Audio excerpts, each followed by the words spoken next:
So we are here live once again. Brooklyn Raga Massive has, throughout this uh, time, we've been presenting twice a week workshops of uh, Indian classical music and presenting other artists who work with the collective regularly. And it's a way for keep the community together and having these workshops and all learning something. And of course, BRM has had weekly concerts for 8 years until almost every week until recently. So we're working hard to find ways to keep connected and share with you, as well as pay our artists and create content and bring people together. So if you want to make a donation tonight uh, for Saraswati and in general for the collective, we're working on lots of stuff, including on ways to make live concerts like this from different locations. We're working on that technology. But today we're really excited to present Saraswathi Ranganathan. Hi, Sarah. Good to see Hi, Neil. Great to see you. Good to see you. My name is Neil Murgai. I'm our co-artistic director of Brooklyn Raga Massive, and I had the great privilege of working with Saraswati in the Jungle Book. We did a musical theater version of the Jungle Book in Chicago, where Saraswati's from, and myself was there along with Shiva Ghoshal, who's a big part of the BRM community, and we spent a good 6 months working together and like 120 performances. And so it's always good to see Saraswati again. She's a master of Carnatic music on the Veena, and she has a great presentation for us today. Thank you, Neil. Namaste, everyone. It feels great to be here. Thanks to BRM for having me tonight. I just wanted to walk you through some principles of Carnatic music and then share with you some of the terms, raga, talam, and then go over some improvisation techniques and some improvisation concepts of Carnatic music like ragam, tanam, pallavi, Kalpana Swaram, and then probably teach a couple ragas so that you could take home with and work on them. And then finally, maybe touch upon some therapeutic value of raga, where some of the notes correspond to some energy points in our body that kind of help us heal. So that's what I have in mind for the evening. Any questions before I proceed?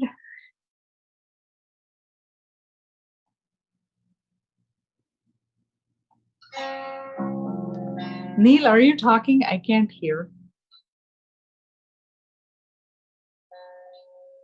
Sorry, if anybody has any comments or questions, please just say hi or ask some questions in the comments. And but I had a question for you, Saraswati. Where did you learn Veena? And Okay, so yeah, the instrument that I'm playing is called Veena. So I learned this in southern India. My hometown is Mysore. That's where I learned it. My mom taught me when I was 6 years old. She had a small Veena that she won as a prize in a competition. So we don't find that kind of small Veenas anymore. But that's what I had to start with. And then I learned it in Mysore, Bangalore, from different teachers. Many musicians in your family? Yeah, I have a musical lineage going to my great grandfather. Oh, wow. They were composers, and then actually they were one of the founding fathers of the gramophone company. Oh. And then they used to stage dance operas. Some of them have been archived by the Hindu. There is I'm not sure what it's called. It's an archival society that's sponsored by the central government, and it's actually in Bangalore. So some of my family's work has been preserved in their digital archives. Oh, wow, that's amazing. I look forward to checking that out. So yes, it's been a long journey. And you have a yearly festival, the Veena Festival, which of course was canceled this year, right? Yeah, we couldn't have the in-person festival, but we tried to just post recordings of our students and performers so that Great. we could share some of that Veena spirit. Yeah, by around this year, every time I co-curate the Veena Festival with another organization called Sapna Chicago. So this is probably the 15th year. Okay, great. Can I'd like to ask you a couple more questions. How many strings are on the Veena? Yeah, so there are, can everybody see this? So there are 4 strings, and it's tuned to the 5th. And there are 3 sympathetic strings that I use either to embellish or to keep rhythm. This is the resonator. It's made out of jackfruit wood, hollow resonator. And then this in here is just the lap gourd. It's a hand-painted lap gourd. It serves the purpose of just resting it on my lap because I don't stand up and play like the guitarists. So just keep it on my lap. And then this thing over here is the dragon. I like the dragon. We like dragons for sure. Dragon is sort of like, when you visit the southern Indian temples or Greek temples, you see these gargoyle-like creatures. Before you can go see the deity, they're supposed to protect the deity against negative energy. That's pretty much what the dragon is doing to the Veena. It's protection. Many sitars have dragons, but some surbahars have some dragon heads. So probably, yeah. By the way, good you mentioned the sitar. So I wanted to say that the Veena is actually the ancestor of the sitar. So it's like the, great grandma. Absolutely. So, can I dive into some Carnatic music? Yeah. So, what is Carnatic music? Why is it called Carnatic music? It comes from a Sanskrit term that says Karnam Artatiti, Karnataka. So, it is that which pleases the ear. So, the music that pleases the ear is Carnatic music. The person that actually started, Carnatic music, like with other original art forms in India, like Bharatanatyam, we believe that the sound has been brought down from time immemorial, meaning the sound is timeless. So this, the intent or purpose of Carnatic music is for us to, this is again through my experiential self-discovery, but it is for us to experience that sound, experience the ragas, and then the totality of that kind of merging with the primordial sound. That's how we kind of are able to interpret the raga as something universal, because it is, the ultimate goal is to get that together with the primordial sounds. So that's kind of like the purpose of Carnatic music. So anything I play, or anything I try to compose, or anything I try to present, so I try my level best to communicate the raga in such a way that it kind of tends towards that universal energy. So it's a lifelong effort. It's very difficult, and it's always like the primary goal for me as a musician. So, did I say what Carnatic music is? Okay. So some concepts of Carnatic music. So the Carnatic music is an indigenous form of music from southern India. A large part of it was left untouched even through the invasion, because if you know India as a subcontinent geographically, it's divided in the middle by a mountain range called the Vindhyas. So in those days, it was difficult for people to really trek over the mountain and get over to the southern region of India. So a large part of Carnatic music has remained indigenous or intact. And of course, there are other influences by different composers. Eventually, we got ragas from Hindustani music and Western music as well. But for the most part, it has retained its color. Some of the fundamental concepts of Carnatic music, one is the ragam and the other is a talam. So what is a raga? For example, raga is technically, if you look at it, it's a set of notes. But in Sanskrit, you define raga as ranjayati iti ragaha. That means that which gives you joy, any kind of emotion, colors it with passion. That is raga. So if we are able to transition from that set of notes to something that conveys an emotion, for example, you feel happy, you feel sad, all of these emotions can be conveyed through the raga, and that's how raga music becomes universal, because we all experience similar emotions and these can be experienced through a raga. I just want to introduce you to the fundamental standard in Carnatic music. This ragam is called Maya Malava Gaulam. You can just remember it as MMG. That's what I tell my students. It's a long name. So it goes, I'm tuned to F. So, sa, that's a bass note. It's a tonic. So that is Re, F sharp. Ga, A, Ma, A sharp. Ba, Si, Da, Si sharp. Ni, E, Sa. It's again the top F note. And then this is the ascent or arohanam. And then the avarohanam has the same set of notes in the same descending order. Sa, Ni. Feel free to sing along, or if you have an instrument, play, follow. Da, Ba, Ma, Ga, Re, Sa. So this is the basic standard ragam that is taught when you start Carnatic music. So taking it to the next level, so what exactly does this ragam denote? So this ragam, it has 7 swaras. It corresponds to the 7 energy points of our body.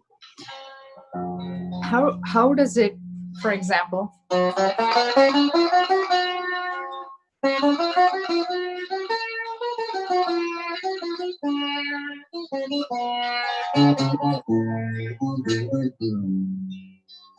so this is just a plain version of the ragam.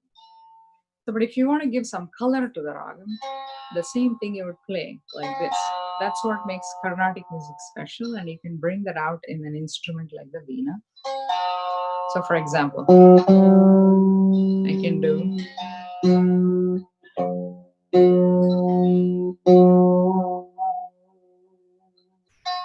So that,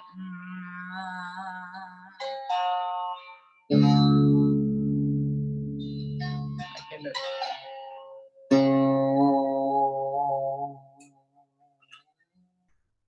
So like that.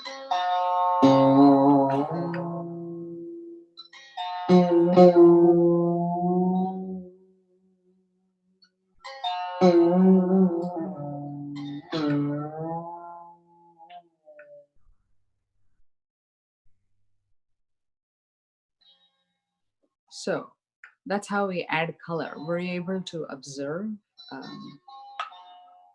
the kind of color that you can add through gammakams. So the bends are called gammakams. So there are different types of gammakams. For example,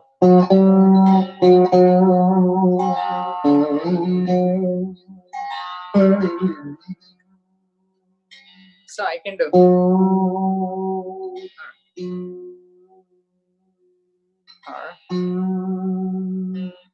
like that. Neil, I think you're on mute. How many steps can you bend? Oh, yeah, that's a good question. So it depends on where the instrument is tuned. You can do like 1, 2, 3, 4. From sa to pa, you can do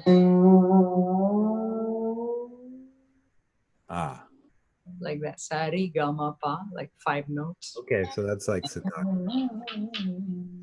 Sari pa ma ga re sa. So that gives a different flavor. I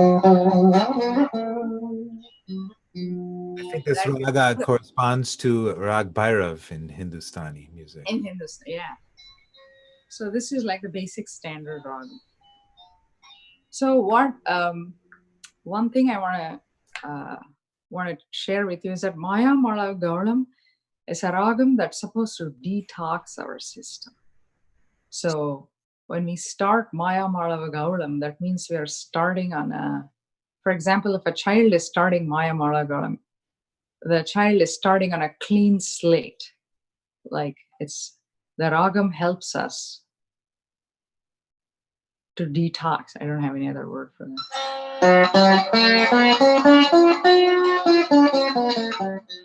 Like that. And also the notes are adjacent to each other.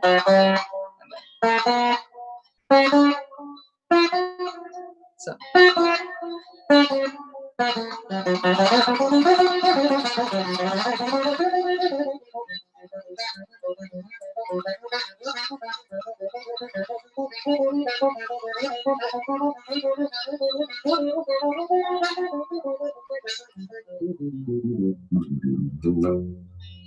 something like that. So this is like the basic Maya Malava Gaula Raga.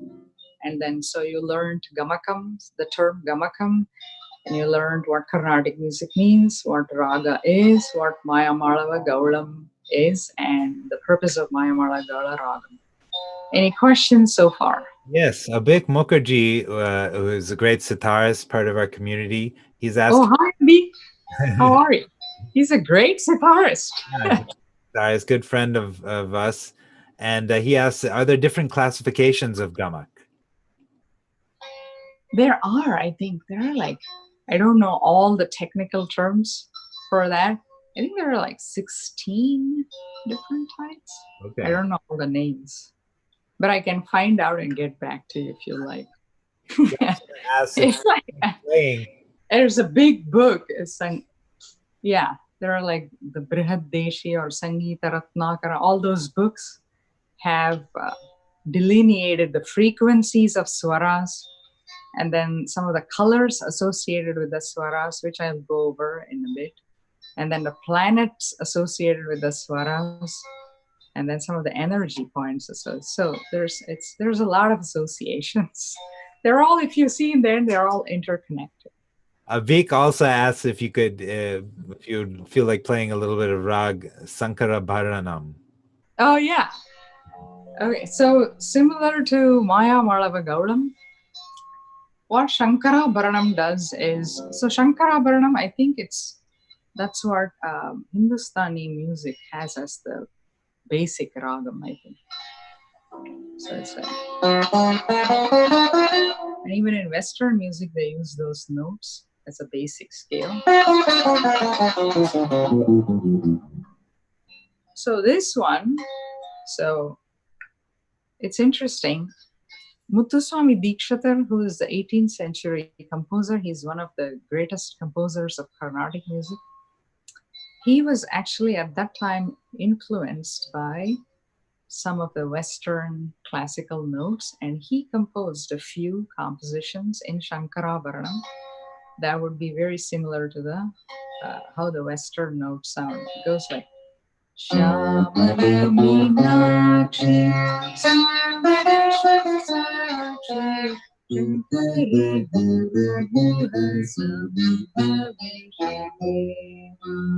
Amaramochi Pankajalochi Padmasandivani Inadeshambari Shamani Gurnachi Sambarashwara Sakshi Shankari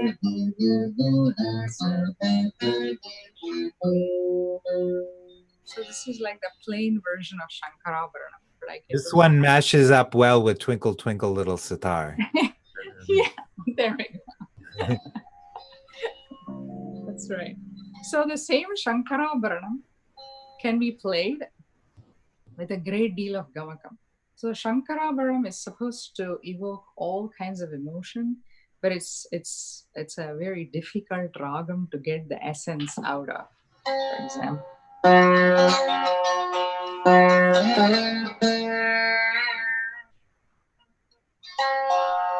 that's just these 4 notes. I'm playing it like this.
So that's a little bit of Shankarabaranam Alapane. Thank you. So Shankarabaranam is supposed to take you to an ultimate ecstasy level, kind of. So that it requires a great deal of practice. That's a great question on Shankarabaranam. So the next thing I wanted to talk about was the nature of Carnatic music. As you would have seen, the focus on Carnatic music with so many compositions, so many composers, the focus is really on vocal music. So if you see in southern India, especially in Chennai and Bangalore, you would see practitioners of vocal music much more than instrumental music. So I can say for every 2, there are 5 vocalists. So it's like a reverse math. So it's because Carnatic music itself is very vocal centric. And so when they teach us the instrument, they expect us to mimic what the singer sings. For example,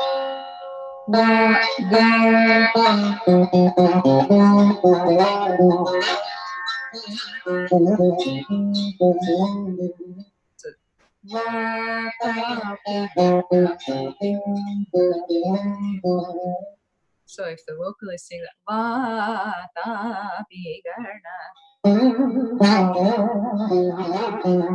so and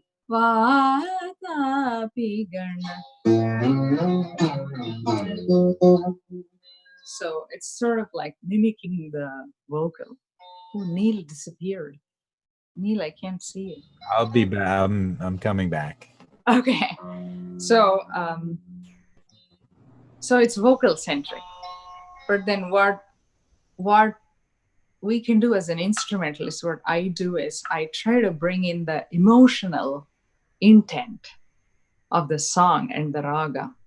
So bring in the emotional intent and then the intent of the song, and then balance it with some technique so that we bring the essence of all the 3 together from the instrument. That's what I try to do. So for example, the same song, Vatapi Ganapati. So there are different ways to play.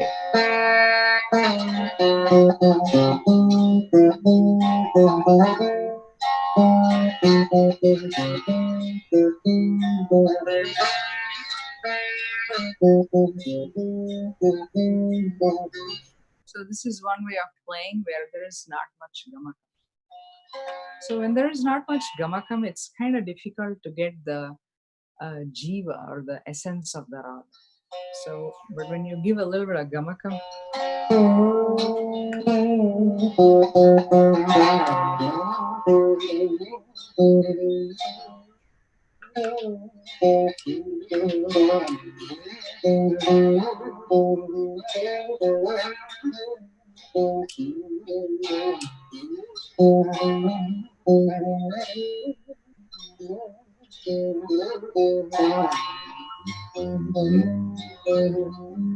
so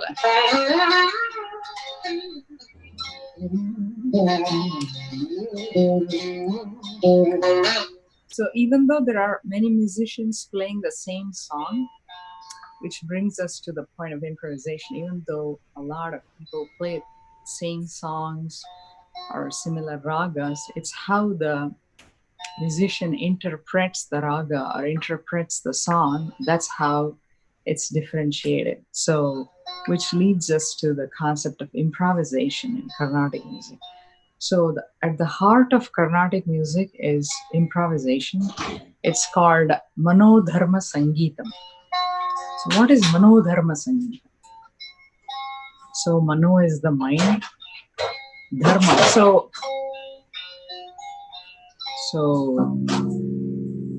Mano Dharma would mean essentially where you're using your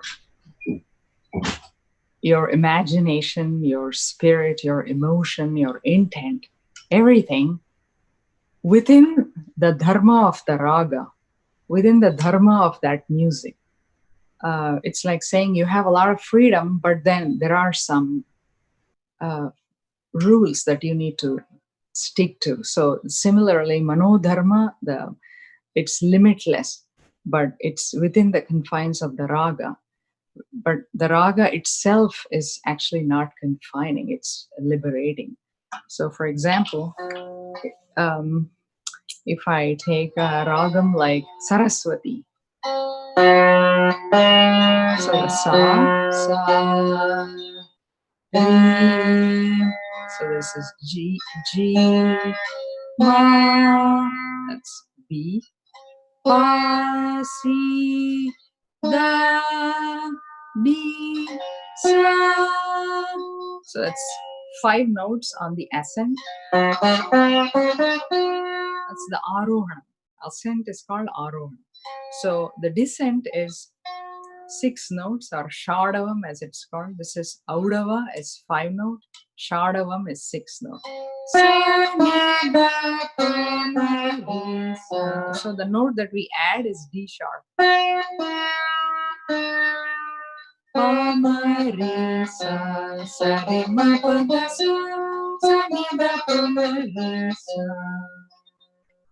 So this ragam is Saraswati.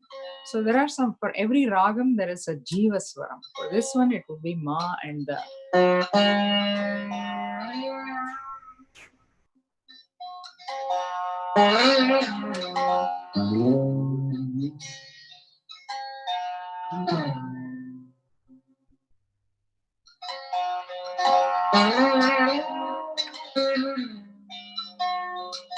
So the Manodharmam, what I was talking about is on the ascent we have, I cannot do that. But that doesn't mean I'm confined. I can.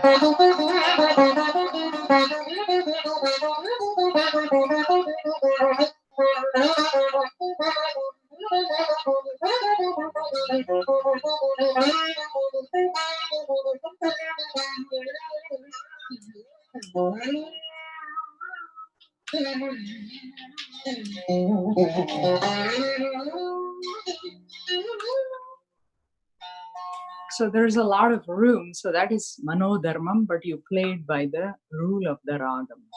So that's why it's Manodharma Sangeetam. Any questions so far? You would like for me to go over anything else?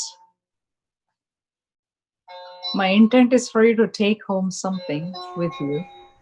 Another comment from Avik says that till Brihad Feshi by Matanga, I think North and South Indian classical music travel the same path and then change later. Do Do you think so? I have not read those books, Abhi. Yeah, I don't know. I know Brihad Deshi by Matanga, but I have not read them. But I do know that from interacting with very like double PhD musicologists, I know that Carnatic music actually started from very ancient times. And then there is a very systematic delineation of each note, each ragam, and shruti also. I forgot to cover the pitch. So, shruti, there are 22 different levels of pitches in Carnatic music, which are audible to the ear. And then the ones that are not audible, of course, is the anahata nadam. So everything is very scientific and very rationally explained. There's a lot of math as much as there is science, as much as there is art.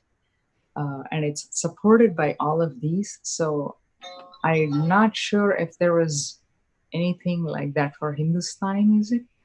I can only vouch for Carnatic music that there's a lot. And then it was also meant for healing. It was also meant for our physical well-being, emotional well-being, and spiritual well-being. I feel like it's definitely there that we talk about those notes, but a lot of them are used as more ornamental, right? Can you give some example of how you use the other shrutis in Carnatic music? Yeah, for example, see, these are the.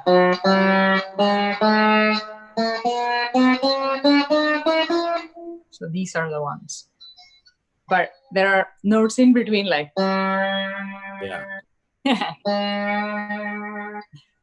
So we normally don't use them unless the raga demands. For example, in Todi, ragam like Todi.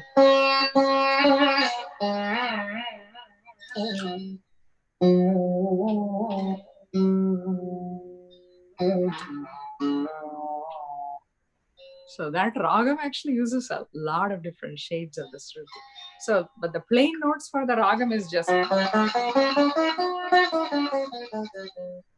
We never played like that.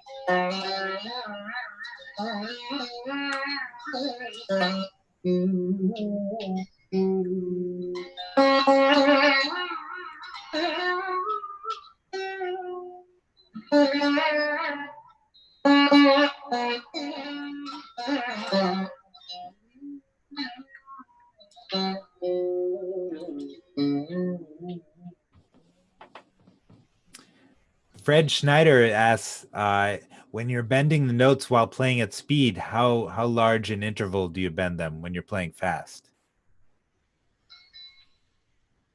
Oh, yeah. So gammakams and speed is always a challenge. So it just, it's like you just want to make sure that the notes are heard the same way. For example, this ragam is one of the toughest ragams. So I can demonstrate in 2 speeds.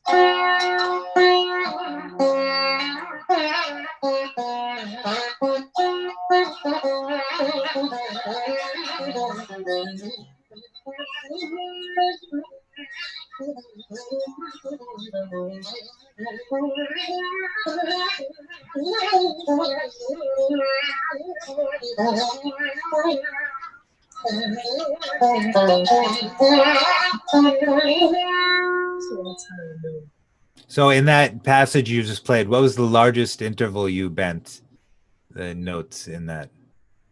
You mean between 2 or 3 notes? 3 notes you're playing from one. Yeah, I would. Yeah. Oh, that's what you meant. Okay. 2, 3 notes. Yeah.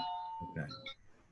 And otherwise 5 or 6 when You can do 5. You can do that too.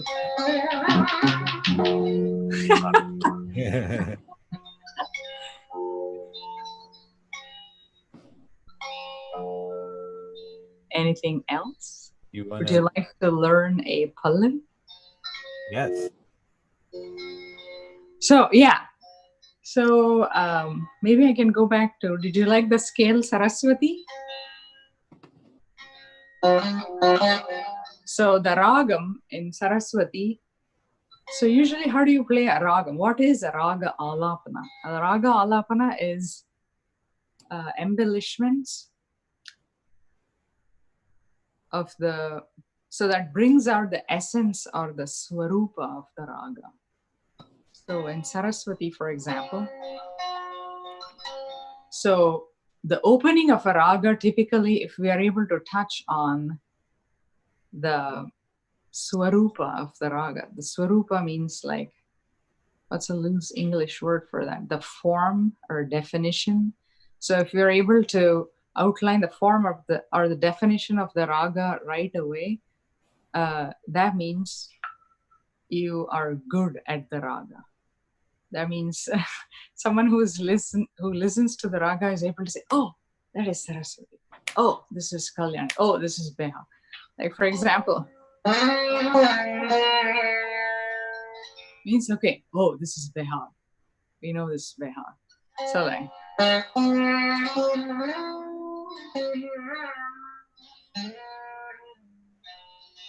You know that Shuddha song, right? Right? And then that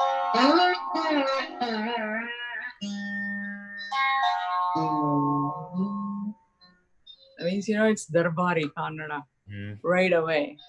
So similarly in for Saraswati, for example,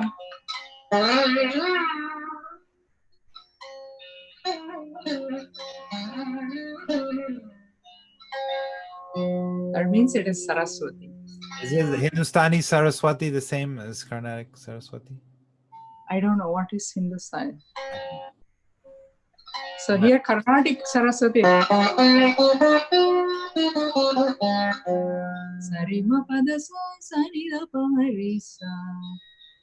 It's probably similar, except there is probably that rule of. I think that's right. Sare Mapadasa. That's right. Yeah. Oh, what's the rule? Probably don't have that rule, I think. That padasa in the ascent, it's just dasa, but I think you guys also use the knee sometimes, if I'm not mistaken. Sharada Swaminathan asks, as a student learning to play the Veena, when or at what stage can one start playing Manodharma? Oh, yeah, that's a great question. It just depends on practice.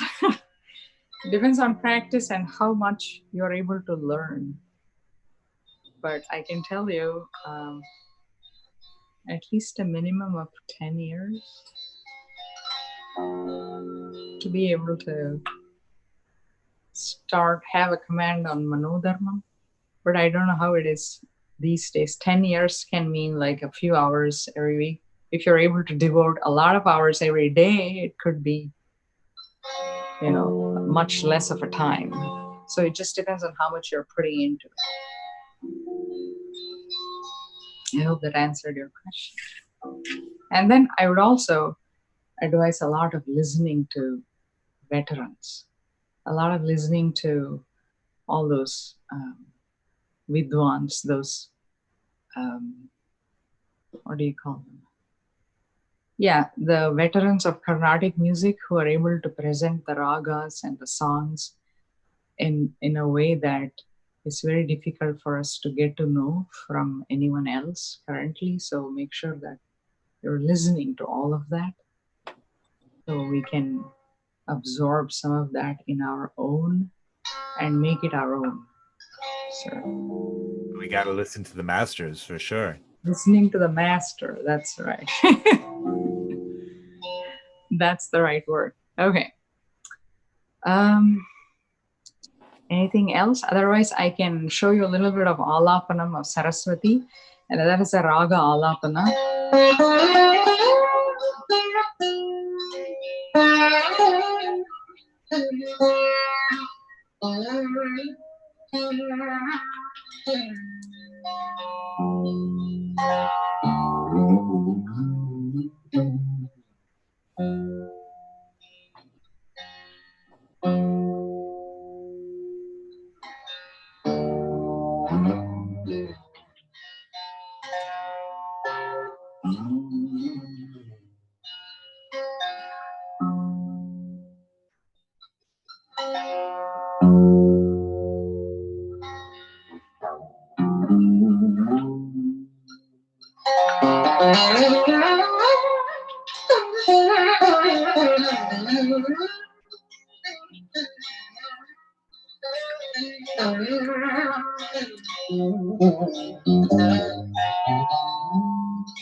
Usually how the Raga Alapana is done is they start in the tonic and then you go.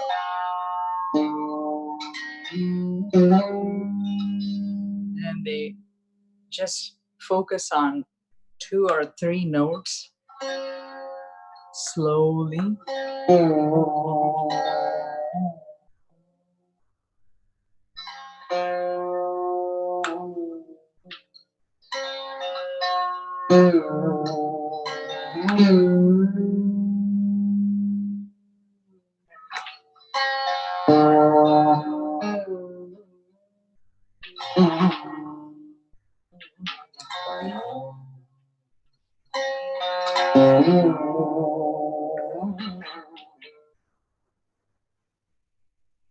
So like that you start, focus on 3 notes and then 3 or 4 notes and then do a little bit of slow phrases and then some faster phrases.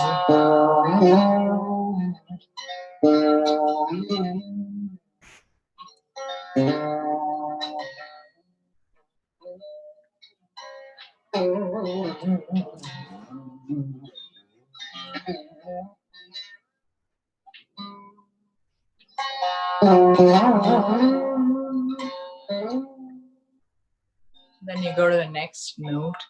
So the note that you kind of focus on should also be part of the, should form the definition of the raga as well.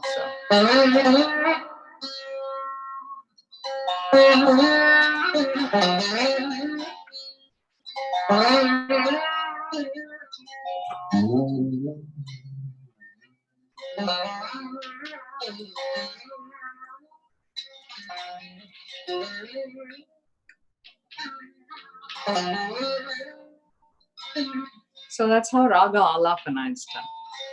So the other form of improvisation is called Tanam, so which is very special to the Veena. So a Tanam is sort of like a rhythmic improvisation. So here is where I use those sympathetic strings. So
and then I go to the next note.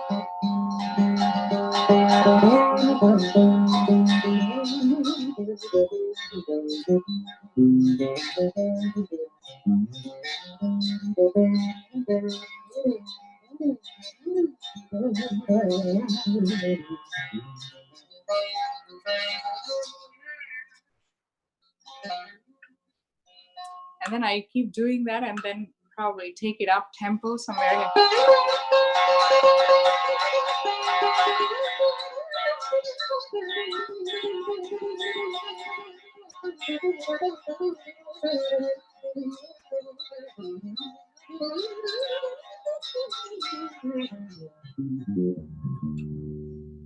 So like that, and then I hit it.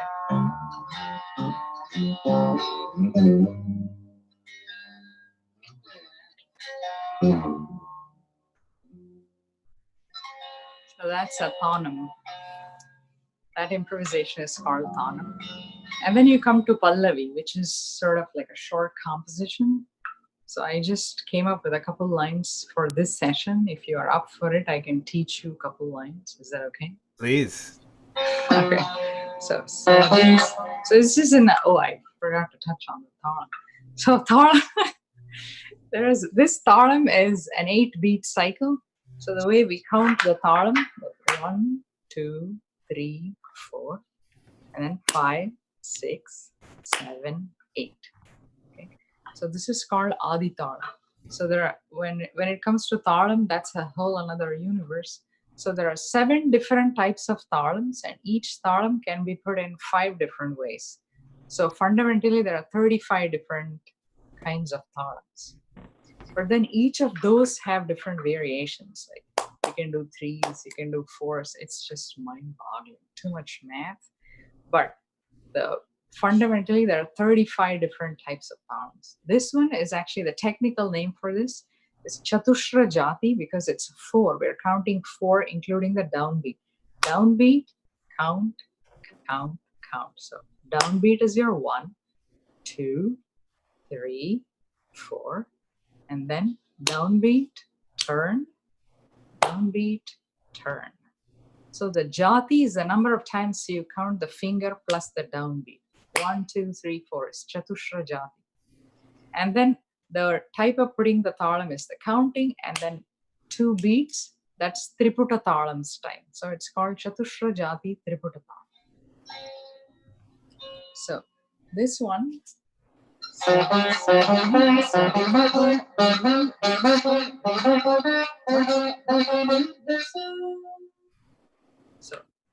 sari ma pa 1 2 1 2 3 4 sari. So it's actually 3 4 5. The number of count.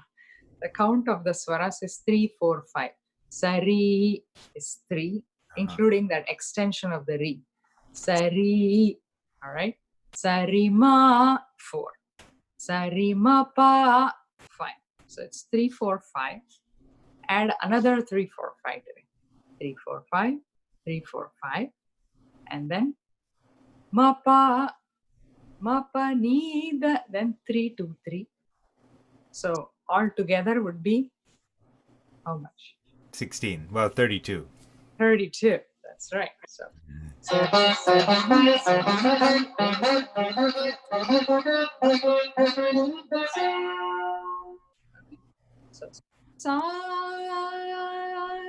So that would be like a slow 6. 1 2 3 4 5 6. Wow. And then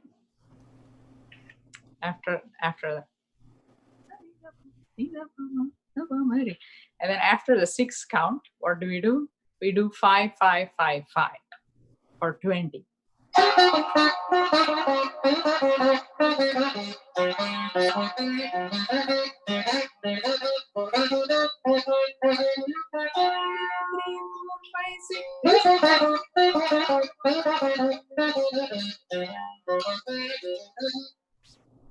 Sari ma pa rima pa da ma pa ni da sa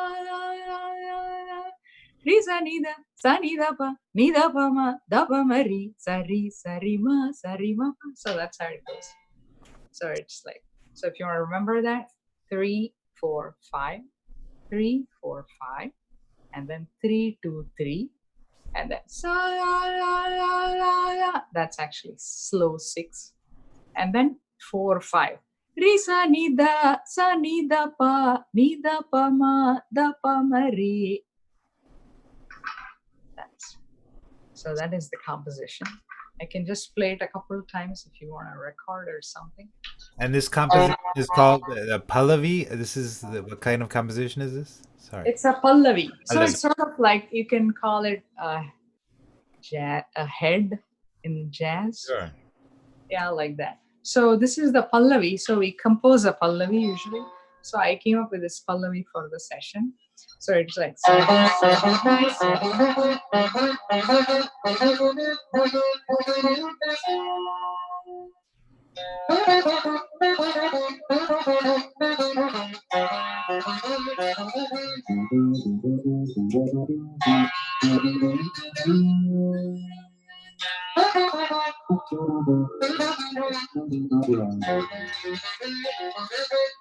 Like that. So in this Pallavi, you can do a lot of improvisation. So that's what usually people do. A lot of improvisation around the pallavi, both math and ragam wise. You can do a lot of improvisation. And then once the pallavi, then you play the pallavi in different speeds. Like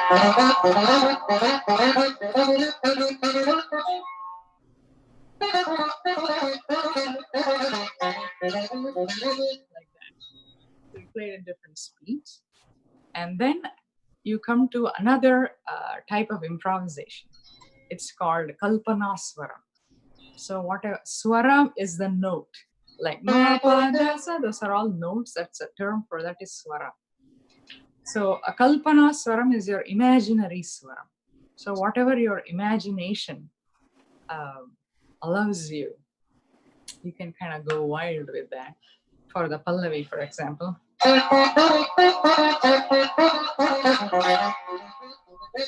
So what Kalpana Swaram means, you have this talam cycle. Sari, sarima, sarima pa. And then within that cycle, you would have to come up with some kind of swaram. And then you come back on the downbeat. So sari, sarima, sarima. Ma pada nida pa ma pada sa nida pa ma ri sa nida sari sarima sarima pa. Sort of you have to complete it within that cycle and then come back to the downbeat. So for example,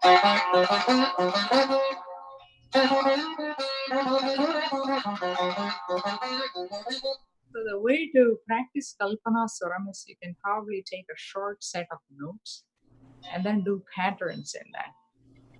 For example, if you take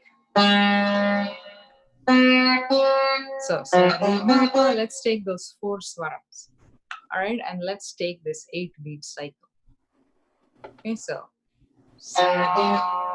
each beat can be 1, 2, 3, 4, 5, 6, 7, 8. 1, 2, 3, 4, 5, 6, 7, 8. You can do it like that, or you can do 1, 2, 1, 2, 3, 4, 1, 2, 3, 4, 1, 2, 3, 4, 5. Suddenly you can change the pace, but it's short. So it should all be within that cycle. So 1, 2, 3, 4. So the simple version is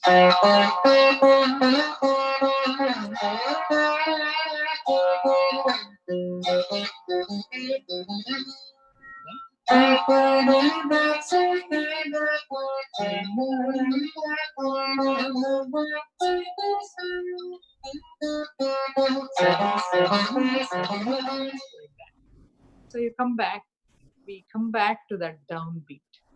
So whatever you're doing.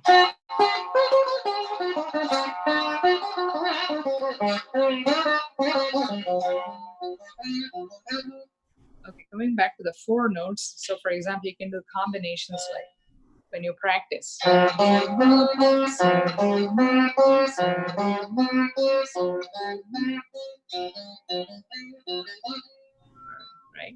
Or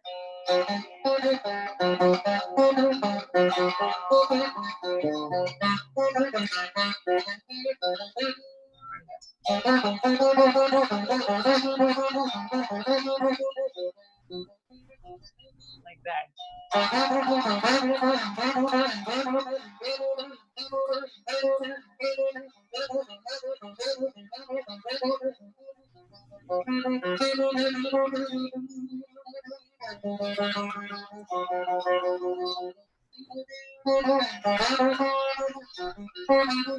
Different patterns.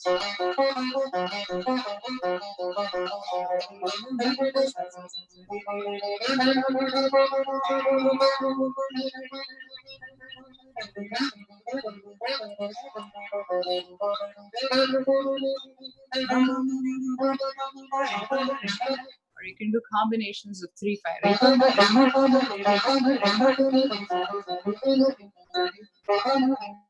You can do 7.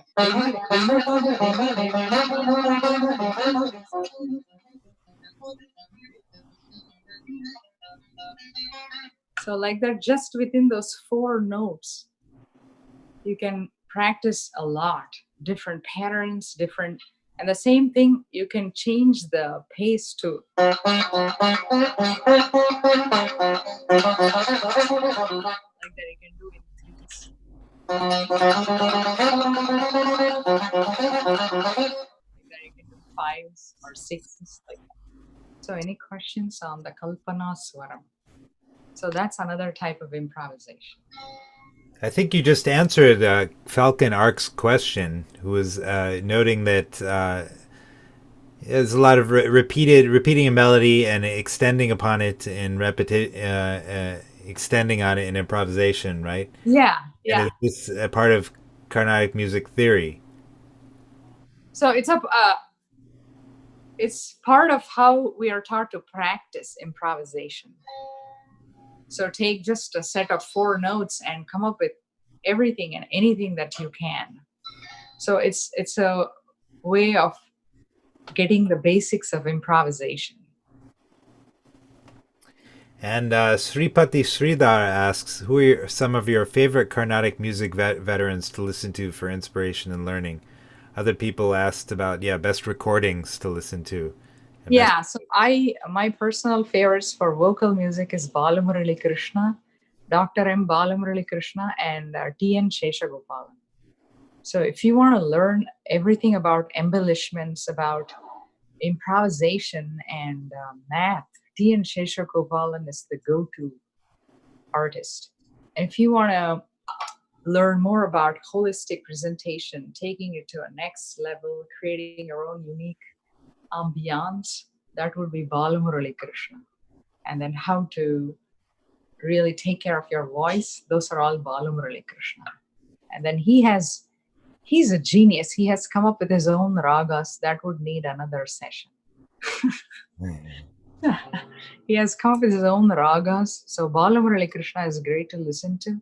And on instrumental music, my childhood inspiration has been Chitti Babu. Chitti Babu was a Veena artist from the 70s. In those days, he kind of revolutionized the sound of Veena. In addition to classical music, he did all kinds of compositions like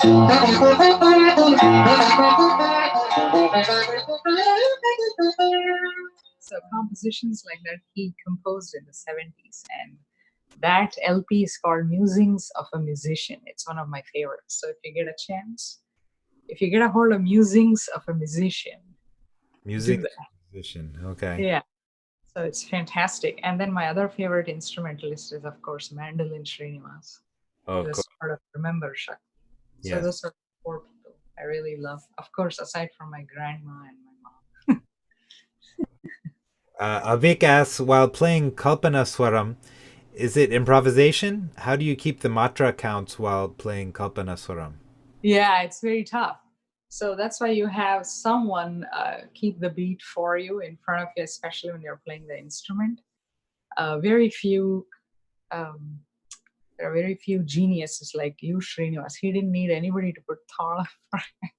So somebody is in front of the band or at the side of the stage who's doing this. That's just their only job, is just to show that. Correct. It keeps everybody together. Yeah. Long form cycles. What would an ideal practice regime for a Venika look like? For me, I start with basic. I mean, a rigorous practice for me starts with basics. I do my Sarali Varasa.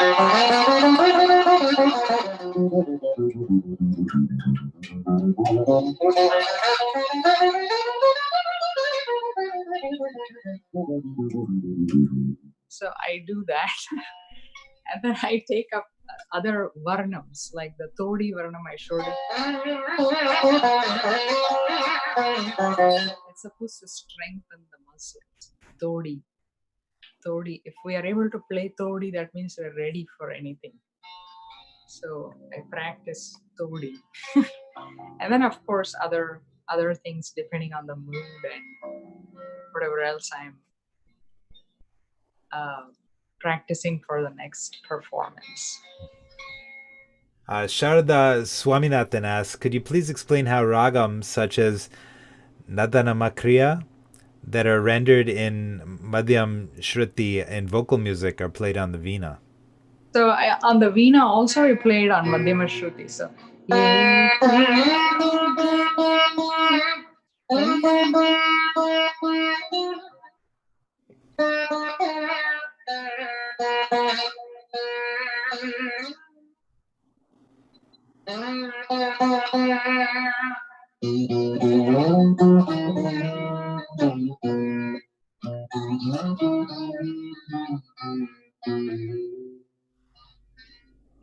So I use ma as the sa, and then I retune my. Instead of that, I tune it to like that. Does that answer your question? I think so. I think so. I also, you mentioned something about the healing properties of the music. You want to touch on that before we finish up here? And also want to thank all our donors. All the money that is donated today was going to Saraswati. So, um, but please, you were talking about the healing properties of the music. Yes. Oh, thank you for donating. Please, you can BRM. You can keep that. It's for BRM. So make sure that you support not-for-profits like BRM who bring quality programs to you. Well, your donations will help us put on more of these. Let's say that. Put on more of those programs, and it kind of, at least the last couple months, most of the world has realized the value of music even more, and the healing and solace that it offers. So, along those lines, I would like to touch upon. I have not been keeping well for this past month because of some side effect of some medication, and then it came up. I have been going through this acid reflux problem. It's crazy.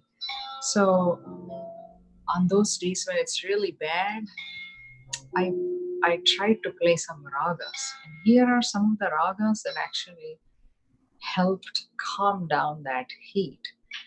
So some of the ragas that helped me are Kamboji, Karnataka Shuddha Saveri, Shyama, Madhyamavati, Sri Ragam, and Hamsadwani. For example, some of the properties of these ragams.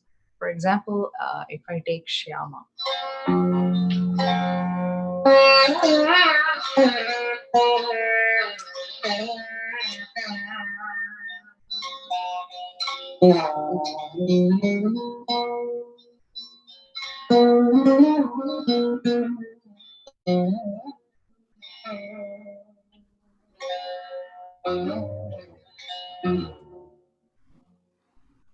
So this ragam, there's a song very famous. So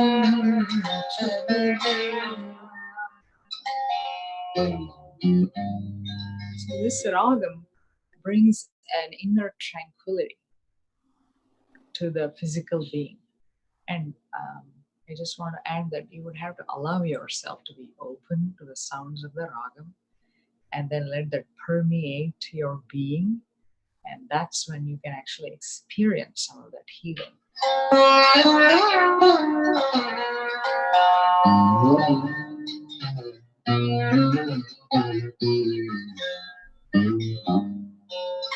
So this is Shyama, that is known for kind of inner tranquility, like I mentioned. And the other one, when we have a lot of, when I'm going through all that, there's a lot of brain fog. To clear that, here is the ragam for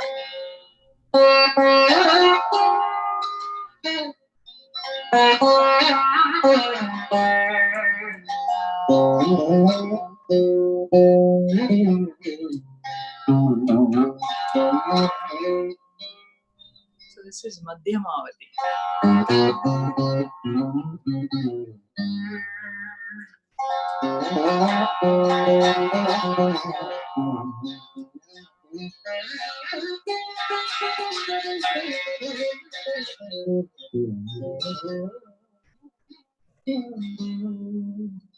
So that's Madhyamavati. Those are a couple examples. And then to ease pain, I found that this ragam actually helps.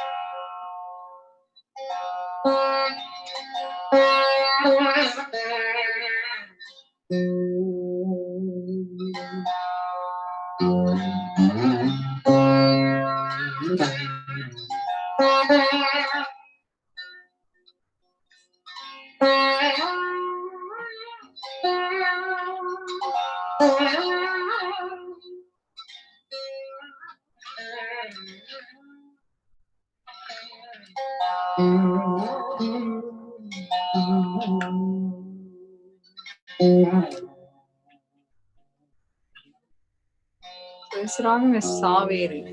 Kind of helped me with my tummy ache. So these are from some of my experiences, but of course there is theory.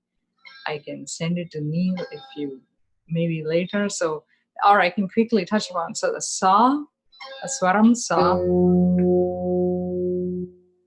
So if you just kind of close your eyes and listen to the sound.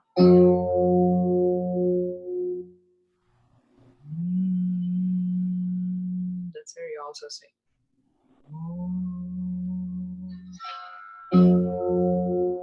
So this one is actually the life force. It is ruled by the sun, S-U-N. It's ruled by the sun. And the color of this sa, based on the frequency, is red. So red is a life force, is the base. It's a foundation of everything. So that is sa.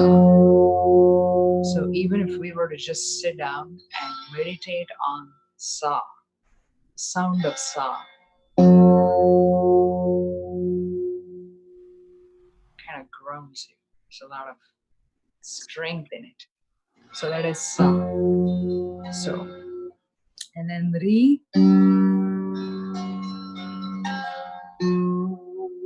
So Ri is supposed to be ruled by Mercury. So Mercury and the color associated with Ri for that frequency is saffron. So this one I have to credit this to Mrs. Santi. She actually helped me with that. She taught me this. She has done a lot of raga therapy and research. So this Ri is saffron, ruled by Mercury. And then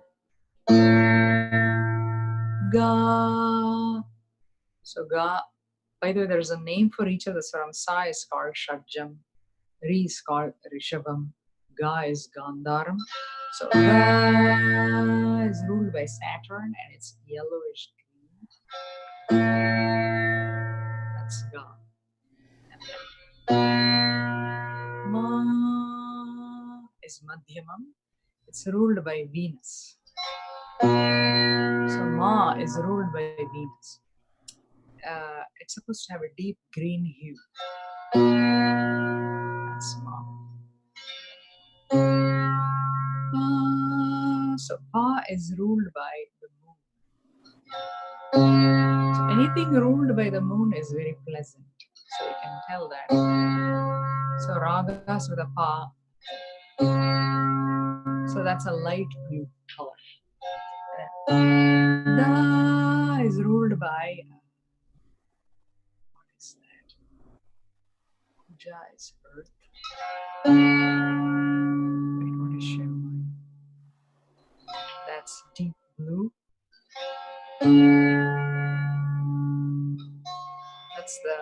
That's the color of the earth. That's earthy deep blue. And then Ni is Guru. Guru is Jupiter. Okay, wait. That Da is Mars. I remember the planet. Da is Mars, and then Ni is Guru. So Guru is Jupiter, and the color is purple. And of course, back to the life force. So, Ray or Guy, you mentioned somebody whose research this was based on? No, all these swarams. So all these swarams and the planets associated with that and the colors. So I got this information from Mrs. Santi. Mrs. Santi. She has actually done 2 or 3 PhDs in the Raga research. She has studied all those books, Brihadeshi, Sangeeta Ratnakara, and so I learned it from her. So I just wanted to credit her. Okay. Santi, what's her full name? Mrs. Sharada Purnasanti. So those are the swarams and the planets and the colors associated with that.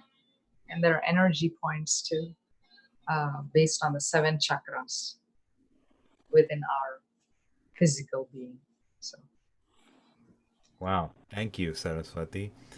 Vic has another question. This one might be a little involved, but during the Avro Varna movements, can you show us how you maintain the gammaks? He says it's very difficult as a sitarist. It is very difficult as a sitarist. Could you oh please yeah, show in Mali Malava Godam? That will be yeah. You mean the descent? Is that what he's saying? Afro Varna movements. Yeah, Avarohan. Okay. So for example.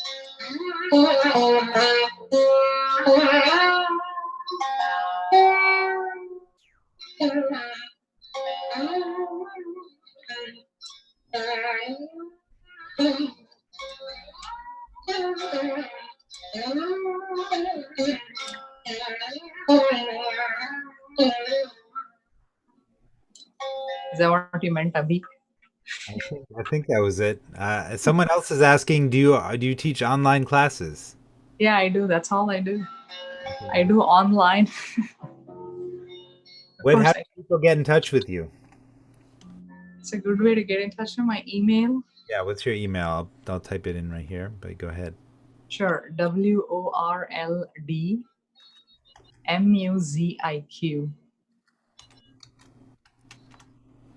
Okay. @gmail.com. So world music, MUZIQ @gmail.com. And you have a website? Yeah, saraswativeena.com. SARASWATHI Veena, VEENA.com.